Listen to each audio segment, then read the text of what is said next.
It was October 20th, 1977.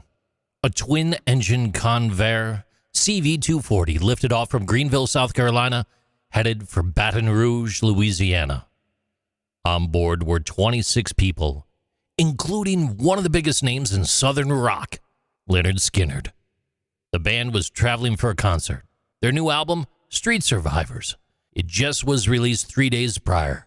Spirits were high, but the aircraft was an aging 1948 Convair that had already shown fuel system problems, and despite warnings, it stayed in service. Somewhere over Mississippi around 6 in the evening, the right engine sputtered, then the left. The pilots radioed both engines were out of fuel. They aimed for clearing near Gillsburg, Mississippi, about 60 miles or 97 kilometers north of Baton Rouge, but they never made it. The Convair clipped the trees and broke apart in a patch of swampy pine forest near Mississippi Highway 568. The wreckage stretched nearly 500 feet, 152 meters through the woods. 6 people lost their lives that day. Ronnie Van Zant, the band's lead singer, guitarist Stevie Gaines, and his sister Cassie, a backup vocalist, assistant road manager Dean Kilpatrick, pilot Walter McCreary, and co-pilot William Gray. The others were badly hurt. Drummer Artemis Pyle, along with Ken Pettin and Mark Frank, climbed from the wreckage and struggled through the swamp.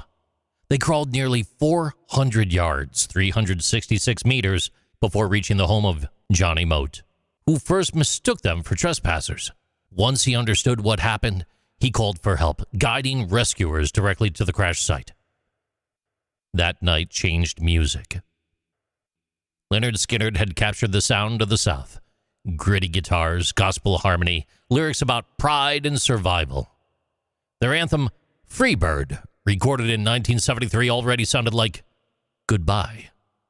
After the crash, it became immortal. Federal investigators later found that the plane had simply run out of fuel. A faulty gauge and poor planning caused what should have been quite preventable.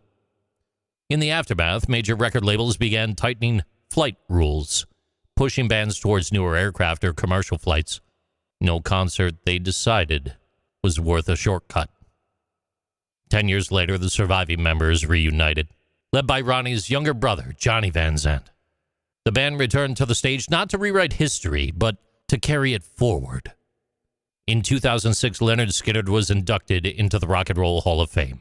And today, a granite monument stands off Mississippi Highway 568, marking the exact spot where 6 lives ended and a legend began.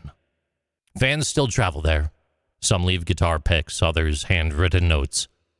The forest has grown back, but the air still whispers with the memory of their song.